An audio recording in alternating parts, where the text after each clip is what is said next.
نحمدہ و نصلی علی رسولہ الکریم اما بعد فاعوذ باللہ السمیع العلیم من الشیطان الرجیم بسم اللہ الرحمن الرحیم۔ معزز عزیز سامعین سامعات السلام علیکم ورحمۃ اللہ وبرکاتہ۔ آج ہم پڑھیں گے سورہ بقرہ کی آیت نمبر 197 یعنی 197۔ الحج اشہر معلومات، حج کے مہینے معلوم ہیں۔ فمن فرضا، پس جو بھی ارادہ کر لے، فیہن ان مہینوں میں، فیہن الحج حج کرنے کا، فلا رفثا تو نہ وہ شہوت کی باتیں کرے، ولا فسوق اور نہ ہی نافرمانی کرے، ولا جدال اور نہ ہی وہ لڑائی جھگڑا کرے، فی الحج حج کے دنوں میں۔ وما تفعلوا من خیر، جو بھی تم کرو گے کوئی نیکی، یعلمہ اللہ، اللہ اسے جانتا ہے، وتزودوا اور زیادہ رہا یعنی سفر کا سامان لے لیا کرو، فإن خیر الزاد التقوی، اور بہترین زیادہ رہا یعنی سفر کا سامان تقوی ہے، واتقونی اور مجھے سے ڈرو، یا اولی الالباب اے عقل رکھنے والو۔ عزیز سامعین، اس میں اللہ تعالیٰ فرما رہے ہیں کہ حج کے مہینے یعنی حج ہر وقت نہیں کیا جا سکتا، حج کے مہینے معلوم ہیں۔ اللہ تعالیٰ نے 3 مہینے لگاتار حج کے لیے محترم ٹھہرائے ہیں اور 1 مہینہ بیچ میں رجب یعنی عمرے کے لیے۔ اب ذی القعدہ میں لوگ حج کے لیے آتے ہیں، ذی الحج میں حج ادا کرتے ہیں، محرم میں واپسی روانگی ہوتی ہے قافلوں کی۔ اب اس مہینے میں پہنچتے رہتے ہیں، پھر وہ حج کے لیے مخصوص ہوتا ہے، پھر اگلے مہینے جانے کی تیاری ہوتی ہے۔ تو اس طرح اللہ فرما رہے ہیں یہ نہ ہو کہ لوگ حج کرنے کے لیے آئیں اور اس میں لڑائی جھگڑے گالی گلوچ فساد برپا ہو۔ تو اس طرح یعنی یہ بہت بڑا حج کا جو حج کا فریضہ ہے وہ بہت بڑی چیز ہے، یعنی اس فریضے میں امن چمن ہونا چاہیے، جو بھی جس ملک سے آئے وہ امن سے ہی حج کرے، ٹھیک ہے۔ اللہ فرما رہے ہیں پھر اس کے لیے سفر کا سامان بھی لے لیا کرو، اور بہترین سفر کا سامان کیا ہے؟ تقوی ہے، یعنی ہم ہر چیز اٹھائیں اور تقوی، اللہ کا خوف، اللہ کی عبادت، اللہ کی بندگی، وہ وہیں چھوڑ کے آ جائیں، یعنی دل سے توبہ، دل سے ندامت، وہ اگر ہمارے پاس نہ ہو اور ہم ایسے ہی حج عمروں کا ڈھیر کر دیں تو اللہ فرماتا ہے یہ فائدہ نہیں ہے۔ اصل جو نیکی ہے وہ تقوی ہے، مجھے سے ڈرو، میرا تقوی اختیار کرو، میرا خوف کرو اے عقل رکھنے والو۔ لیس علیکم جناح، نہیں ہے تم پر گناہ، ان تبتغوا کہ تم تلاش کرو، فضل یعنی روزی روٹی، من ربکم اپنے رب کا، یعنی حج کے ایام میں کافی اگر ٹائم لگ جائے، انسان کے پاس اس کا مال متاع ختم ہو جائے، تو اگر اس میں وہ اللہ کا فضل یعنی روزی روٹی کے لیے محنت مزدوری کرے تو وہ بھی کوئی، اللہ فرما رہے ہیں کہ کوئی گناہ نہیں ہے۔ ہاں لیکن یہ نہ ہو کہ انسان بالکل اصل اس کا تجارت بن جائے، ارادہ تجارت کا ہو تو بیچ میں حج بھی کرتا ہوں گا، یہ اس طرح اللہ فرما رہے ہیں اگر حج کے ارادے سے آیا ہے تو اصل نیت حج کی ہونی چاہیے۔ ہاں اگر اس میں فضل یعنی روزی روٹی تلاش کرتا ہے تو یہ بھی کوئی گناہ نہیں ہے۔ فَإِذَا أَفَضْتُمْ من عرفات، پس جب تم لوٹو عرفات سے، فاذکروا اللہ، پس ذکر کرو اللہ کا، عند المشعر الحرام، مشعر الحرام یعنی مزدلفہ میں، واذکروہ، اللہ ہی کا ذکر کرو، کما ہداکم، جس طرح اس نے تمہیں ہدایت کی ہے، یعنی حج کے دنوں میں بجائے اس کے کہ تم اپنے کاروبار اور تجارت میں تمہارا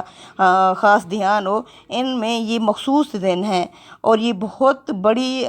فریضہ ہے حج۔ اس میں عرفات میں بھی اللہ کا کثرت سے ذکر کرو، مزدلفہ میں بھی اللہ کا ذکر کرو، اللہ کی تسبیح اور تعریف کرو، اور اللہ نے فرمایا جس طرح میں نے تمہیں ہدایت دی ہے، جیسے حاجیوں کا ترانہ ہے، لبیک اللہم لبیک،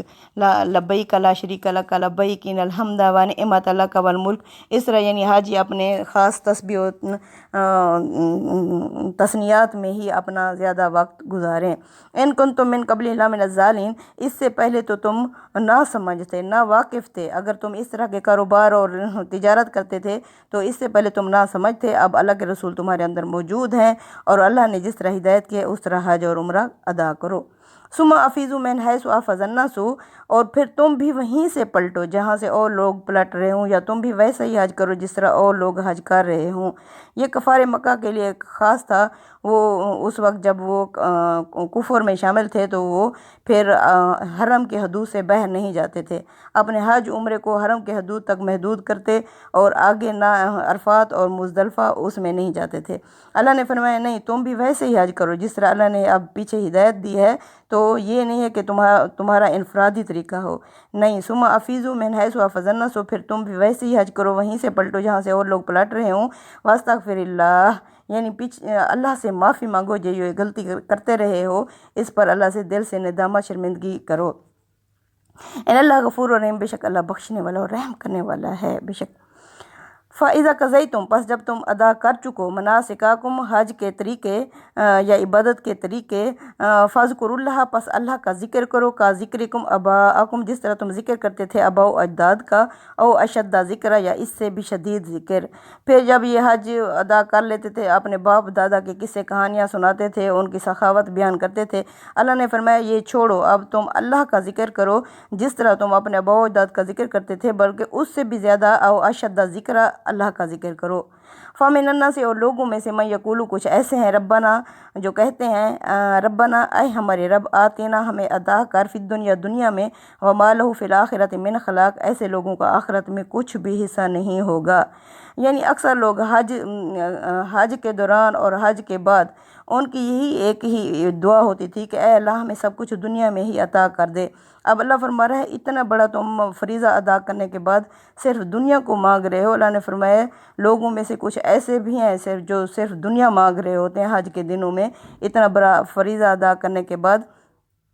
ایسے لوگوں کا اللہ فرمایا آخرت میں کچھ بھی حصہ نہیں ہوگا۔ وَمِنْهُم مَن یقول، اور ان میں سے کچھ ایسے بھی ہیں، ربنا، جو کہتے ہیں اے ہمارے رب، یقولو، جو کہتے ہیں ربنا، اے ہمارے رب، آتینا، ہمیں عطا کر، فی الدنیا، دنیا میں بھی، حسناتوں، بھلائیاں، اچھائیاں، وفی الآخرۃ حسناتوں، اور آخرت میں بھی بھلائیاں، اچھائیاں عطا کر، وقنا عذاب النار، اور ہمیں آگ سے بچا۔ سبحان اللہ، یعنی سارے ایک جیسے نہیں ہیں، ان میں سے کچھ ایسے بھی ہیں جو کہتے ہیں دنیا کی بھی ہمیں بھلائیاں عطا فرما اور آخرت کی بھی بھلائیاں عطا فرما اور ہمیں آگ کے عذاب سے بچا۔ اب اللہ فرما رہے ہیں کہ یعنی ان کا آخرت میں کچھ حصہ نہیں ہوگا، کیونکہ انہوں نے دنیا میں ہی اپنا سب کچھ مانگ لیا، جبکہ اس کے برعکس اللہ یعنی بالکل یہ بھی نہیں فرماتے کہ بالکل تم دنیا کو چھوڑ دو اور آخرت کے پیچھے لگ جاؤ، اور یہ نہیں ہے کہ بالکل دنیا کے پیچھے لگ جاؤ اور آخرت کو چھوڑ جاؤ، بلکہ دوسری دعا بہترین ہے کہ دنیا میں بھی ہمیں بھلائیاں اچھائیاں عطا فرما اور آخرت میں بھی، اور اصل جو مشن ہے ہمارا، ہمیں آگ سے بچا۔ اولئک لہم نصیب مما کسبوا، یہی لوگ ہیں جن کا حصہ ہوگا مما کسبوا، جو انہوں نے کمایا، جو انہوں نے کیا۔ واللہ سریع الحساب، اور اللہ یعنی حساب دینے میں دیر نہیں کرتا، یعنی اللہ مزدور کو مزدوری دینے میں دیر نہیں کرتا۔ اللہ فرماتے ہیں یہی لوگ ہیں جو اس طرح دعا مانگتے ہیں، تو ایسے لوگوں کو میں ان کا حصہ دوں گا، اور بے شک اللہ حساب دینے لینے میں تیز ہے، یعنی اللہ مزدور کو مزدوری اس کی دے دیتا ہے ایسے لوگوں کو بہت ہی جلد۔ وَاذْكُرُوا اللَّهَ فِي أَيَّامٍ مَّعْدُودَاتٍ، اللہ کا ذکر کرو فی ایام معدودات، یہ گنتی کے چند دن ہیں، یعنی حج کے خاص طور پر 5 دن ہیں، جن میں سے 3 دن ایام تشریق ہیں، یعنی جن میں قربانی کی جا سکتی ہے، جن میں شیطان کو بٹے مارے جاتے ہیں، اور منا میں قیام کیا جاتا ہے۔ اللہ فرما رہے ہیں یہ گنتی کے چند دن ہیں، فمن تعجل فی یومین، پس جو جلدی آئے 2 دن، فلا اثم علیہ، اس پر بھی کچھ گناہ نہیں۔ یعنی ایام تشریق میں یہ ہوتا ہے کہ اگر ہم پہلے دن قربانی کریں یا آخری دن، یعنی ہوتے یہ 3 دن ہے۔ اللہ فرما رہا ہے جس نے پہلے دن کر لی، باقی دنوں میں بیٹھا رہے، تو اس پر بھی کوئی گناہ نہیں ہے، یعنی جس نے آخری دن کی اور پہلے 2 دن بیٹھا رہا ہے تو اس پر بھی کوئی گناہ نہیں۔ فمن تعجل فی یومین، پس جو جلدی کرے 2 دنوں میں، فلا اثم علیہ، پس اس پر بھی کوئی گناہ نہیں۔ ومن تاخر، اور جو تاخیر کرے، دیر کرے، فلا اثم علیہ، اس پر بھی کوئی گناہ نہیں۔ لمن اتقی، ہاں یہ ہے اس کے لیے جس کے اندر تقوی ہو، پرہیزگاری ہو، یعنی اصل بات ہے اللہ کا تقوی، اللہ کی پرہیزگاری ہونی چاہیے۔ یہ تو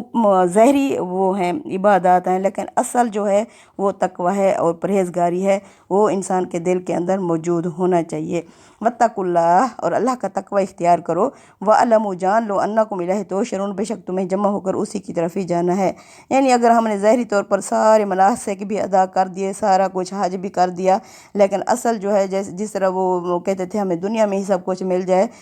اللہ فرما رہے ہیں ایسے لوگ کو آخرت میں کچھ حصہ نہیں ہے۔ اس طرح اللہ فرما رہے ہیں مجھ سے ڈرو، واتقوا اللہ، اللہ کا تقوی اختیار کرو، جان لو، بے شک جانا اسی کی طرف ہے، لہٰذا اپنے دل سے ہی اللہ کے ہو جاؤ، اللہ کی بندگی کرو، ہر عبادت اللہ کے لیے خاص اور خالص کر کے کرو۔ وَمِنَ النَّاسِ مَن يُعْجِبُكَ قَوْلُهُ، اللہ فرما رہے ہیں جس طرح اللہ پیچھے یعنی شروع سے ہی اللہ یہ کہہ رہے ہیں کہ اب حج کرنے کے لیے جا رہے ہو، بالفرض اگر کفار تمہیں حج کرنے کے لیے راستے میں ہی گھیر لیں تو یعنی پھر کیا کرنا چاہیے؟ اللہ سارا طریقہ شروع سے بتاتے آ رہے ہیں کہ اگر گر جاؤ تو قربانی جو بھی میسر ہے وہاں کر ڈالو، اس طرح جس طرح اللہ کے رسول صلی اللہ علیہ وسلم عمرہ کرنے کے لیے آئے تھے صلح حدیبیہ کے مقام پر، پھر انہوں نے عمرہ نہیں کرنے دیا تھا، پھر اللہ کے رسول صلی اللہ علیہ وسلم اور پلس ساتھیوں کے صحابہ کے ساتھ جو بھی قربانی تھی تو آپ صلی اللہ علیہ وسلم نے وہیں کر ڈالی تھی۔ اب اللہ یعنی فرما رہے ہیں کہ اگر اب بھی یہ گھیر لیں تو اب تمہاری جماعت ہے تو ان سے تم واپسی لڑائی کر سکتے ہو، ہاں پہل اگر یہ کریں تو جوابی فائرنگ یعنی تم لوگ کر سکتے ہو۔ اب اللہ فرما رہے ہیں کہ تم لوگوں میں مسلمانوں کے اندر کچھ ایسے بھی ہیں، وَمِنَ النَّاسِ لوگوں میں سے مَن يُجِيبُكَ قَوْلُهُ کچھ ایسے ہیں جو دین کے وفادار نظر آتے ہیں، یعنی یجیبو کا قول ہو جس کی باتیں اچھی لگتی ہیں، جو دین کے وفادار نظر آتے ہیں، پھر یا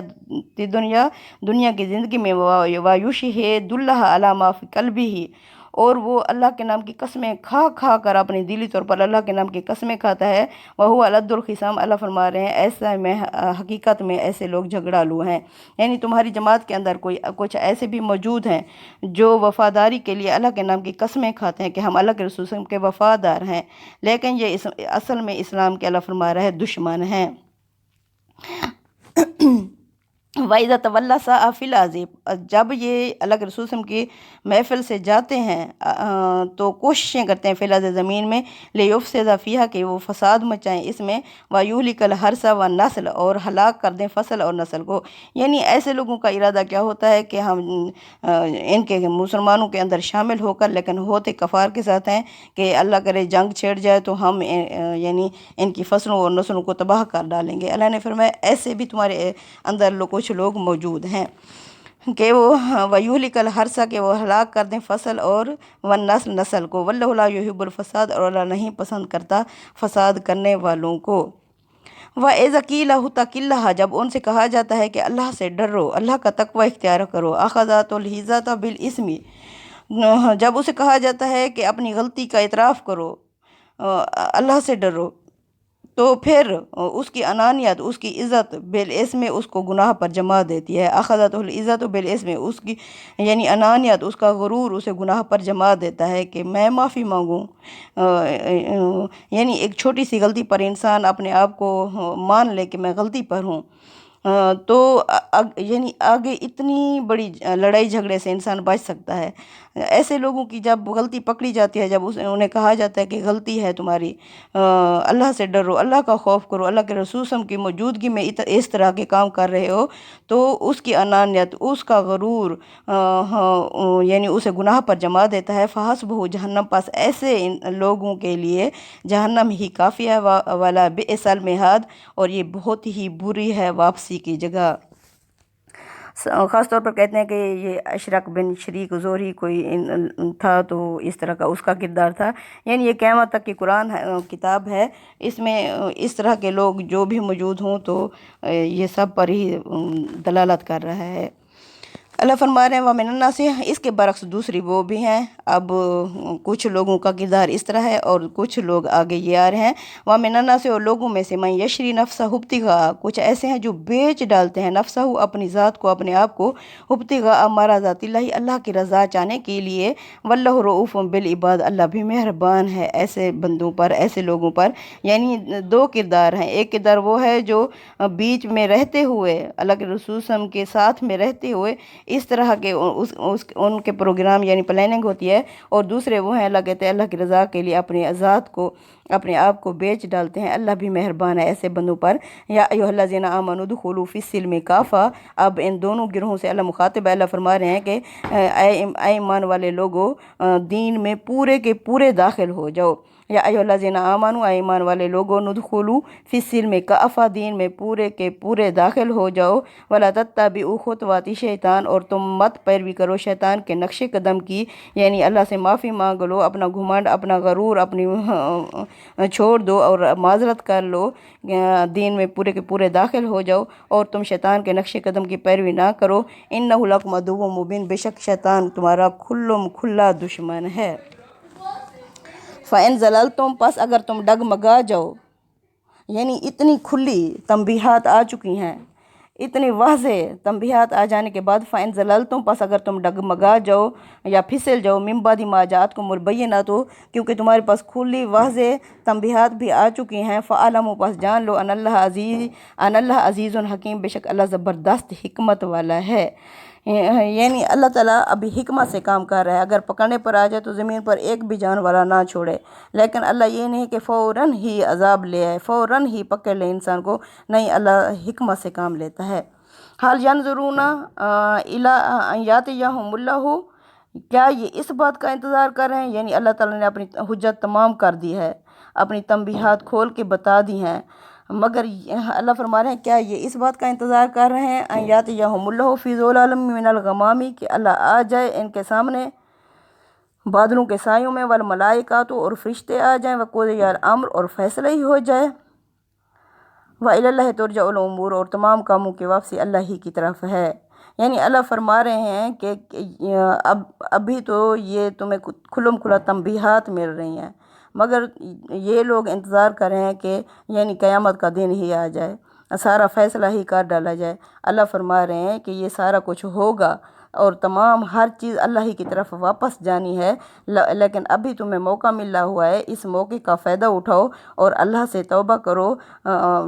بہرحال یہ دن آنا ہے قیامت کا، لیکن اللہ فوراً ہی نہیں پکڑنے پر آ جاتا اور فوراً ہی عمل درآمد شروع نہیں ہو جاتا، کیونکہ ہر چیز کا ایک وقت مقرر ہے، اور جب وقت آ جاتا ہے تو نہ ایک گھڑی ادھر ہوتی ہے نہ ایک گھڑی ادھر ہوتی ہے، لہٰذا اللہ فرما رہے ہیں ہر چیز کی واپسی، یعنی جو چیز دنیا میں آئی ہے واپس جانا اللہ ہی کی طرف ہے۔ صدق اللہ العظیم، تقبل منا انک انت السمیع العلیم وتوب علینا انک انت التواب الرحیم، وصلی اللہ تعالیٰ علی خیر خلقہ محمد وعلی آلہ وصحبہ اجمعین۔